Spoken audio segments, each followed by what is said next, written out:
आज हम चैप्टर 11 सर्वनाम को कंप्लीट कर रहे हैं। ठीक है, तो इसके हम चैप्टर को रीड कर चुके हैं। आज हम इसकी एक्सरसाइज वर्क को कंप्लीट करेंगे। ठीक है, तो सबसे पहले अभ्यास कार्य को इसके शुरू करते हैं। अब यहाँ पर सबसे पहले क्या दिए हुए हैं, इनके फिल इन द ब्लैंक्स दिए हुए हैं। तो पहले क्या है, डैश सर्वनाम निकट या दूर की वस्तुओं या व्यक्तियों की ओर संकेत करता है। कौन सा वाला सर्वनाम होता है वो? निश्चयवाचक सर्वनाम, जिसमें हम बताते हैं ना ये है वह है, तो ये संकेत करता है। ठीक है, इंडिकेशन देता है। नेक्स्ट है, वाक्य में बात करने या सुनने वाले के अतिरिक्त किसी अन्य व्यक्ति के लिए प्रयुक्त सर्वनाम को क्या कहते हैं? अन्य सर्वनाम। अरे भाई क्वेश्चन में ही दिया हुआ है, अन्य के लिए प्रयुक्त सर्वनाम क्या होगा? अन्य पुरुषवाचक सर्वनाम कहलाएगा। फिर वाक्य में जिसे संबोधित किया जाता है, वाक्य में जिसे संबोधित किया जाता है उसके नाम के बदले प्रयोग किए जाने वाले सर्वनाम को क्या कहते हैं? मध्यम पुरुष सर्वनाम कहते हैं। ठीक है, फिर है नेक्स्ट, बोलने या लिखने वाला व्यक्ति अपने लिए डैश पुरुष सर्वनाम का प्रयोग करता है। कौन सा? उत्तम, जो भी बोल रहा है। ठीक है, जैसे मैं, मुझे, हमें। ठीक है, पुरुषवाचक सर्वनाम के अंतर्गत वार्तालाप के समय क्या होता है? कौन सा पक्ष, कितने पक्ष प्रस्तुत होते हैं? 3 पक्ष प्रस्तुत होते हैं। तो पहले का निश्चयवाचक, दूसरे का अन्य, तीसरे का मध्यम, चौथे का उत्तम और 5वें का 3।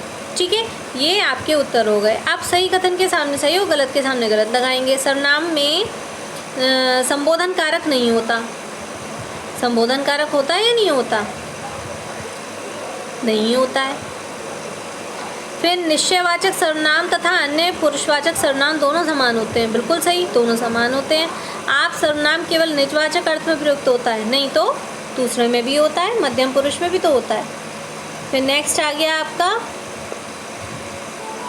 रुपए किसने चुराए? इस वाक्य में किसने प्रश्नवाचक सर्वनाम है? ये सही है। फिर थैले में कुछ है, इस वाक्य में कुछ निश्चयवाचक सर्वनाम है। गलत, क्योंकि कुछ है, कुछ पता ही नहीं क्या है, तो वो क्या हो जाएगा? अनिश्चयवाचक सर्वनाम हो जाएगा। फिर नेक्स्ट आ जाता है, वाक्य में प्रयुक्त सर्वनामों के स्थूल शब्दों के भेद पर, सही भेद पर चिन्ह लगाना है।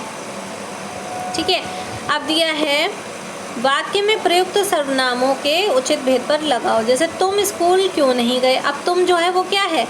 पुरुषवाचक सर्वनाम है, अभी हमने पढ़ा है, तो ये क्या हो जाएगा? पुरुषवाचक सर्वनाम पे टिक लगा देंगे। माला ने भोजन स्वयं पकाया, स्वयं क्या होता है? निजवाचक। फिर आज सुबह कौन आया था? तो ये प्रश्नवाचक हो गया, कौन आया था। लगता है कोई आ रहा है, तो कोई जो है वो क्या हो गया? अनिश्चयवाचक। फिर जिसकी लाठी उसकी भैंस, तो यहाँ पर क्या है? संबंधवाचक सर्वनाम हो गया।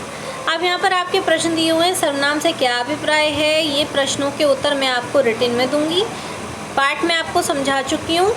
ठीक है, तो जब हम रिवीजन करेंगे तो इसके उत्तरों को मैं आपको समझाऊंगी। अभी मैं इनको आपको लिखित रूप में दे दूंगी, आपको अपनी नोटबुक में नोट करना है। ठीक है, नेक्स्ट है, फिर भी आपको अगर किसी क्वेश्चन में प्रॉब्लम होती है तो आप मुझे व्हाट्सएप पे मैसेज कर देंगे। ठीक है, निम्नलिखित वाक्यों में से सर्वनाम छांटकर उनके भेद लिखिए। पहला है, वह हंसकर बोला कहाँ चला जाऊँ? तो वह है पुरुषवाचक सर्वनाम। अपना पेन मुझे दे दो, अपना हो गया निजवाचक। उससे कह दो अपना काम स्वयं करे, स्वयं भी निजवाचक हो गया। आजकल दिल्ली में क्या हो रहा है? तो क्या हो गया? प्रश्नवाचक। जो करेगा सो भरेगा, तो जो और सो दिया हुआ है वो हो गया संबंधवाचक। कोई आया था, वह क्या लाया था? तो कोई हो गया अनिश्चयवाचक।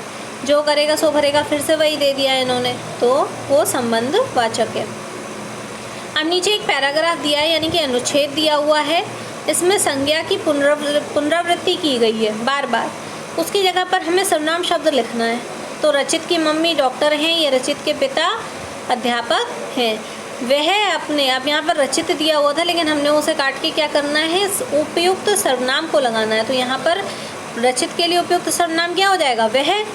ठीक है, तो वह अपने माता पिता का बहुत आदर करता है, वह किसी से सहायता नहीं लेता, वह कभी झूठ नहीं बोलता, उसकी सभी प्रशंसा करते हैं, उसके जैसा बालक सबको प्रिय होता है। ठीक है, तो इसमें मैंने जितने वर्ड्स पर सर्वनाम आना था फिर से शब्दों पर, वो मैंने लगा दिए। ठीक है, तो आप इसको करेक्ट करके अपनी कॉपी में नोट करेंगे। नेक्स्ट आ गया, निम्नलिखित वाक्यों को शुद्ध करके लिखना है। तो पहला है, मेरे को आज जाना है। तो मेरे को आज जाना है शुद्ध नहीं है, इसे शुद्ध करेंगे तो लिखा होगा मुझे आज जाना है, वो वहाँ तेरे से मिलेगा, तो इसका क्या हो जाएगा, वो वहाँ तुझ से मिलेगा। तो आगे के 2 सेंटेंस जो है, मैंने वहाँ गया था, कौन आदमी का घर इस गली में है, तो इनको आपको सही करके खुद लिखना है, ठीक है।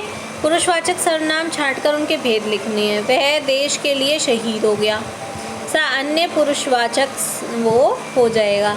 तुमने मुझसे रुपए लेकर लौटाए नहीं, तो तुमने हो गया मध्यम पुरुष। नेक्स्ट में तू हो गया मध्यम, आप हो गया मध्यम और तू हो गया मध्यम, ठीक है। फिर नेक्स्ट आ गया निम्नलिखित नीचे लिखे सर्वनाम भेदों के उदाहरण में कुछ भूलें हो गई हैं, उन्हें चुनकर लिखना है। जैसे पुरुषवाचक वह जो, तो जो तो होता नहीं है पुरुषवाचक में, तो वह हमारा सही है, वही हमने चुन के इधर लिख लिया है। यानी जो हमारा करेक्ट ऑप्शन होगा इसके उदाहरण वाला एग्जाम्पल वो हम राइट साइड में लिख लेंगे। वह प्रश्नवाचक का कौन कोई, निजवाचक का स्वयं, संबंधवाचक का जैसा वैसा, निश्चयवाचक का यह वह वे, ठीक है।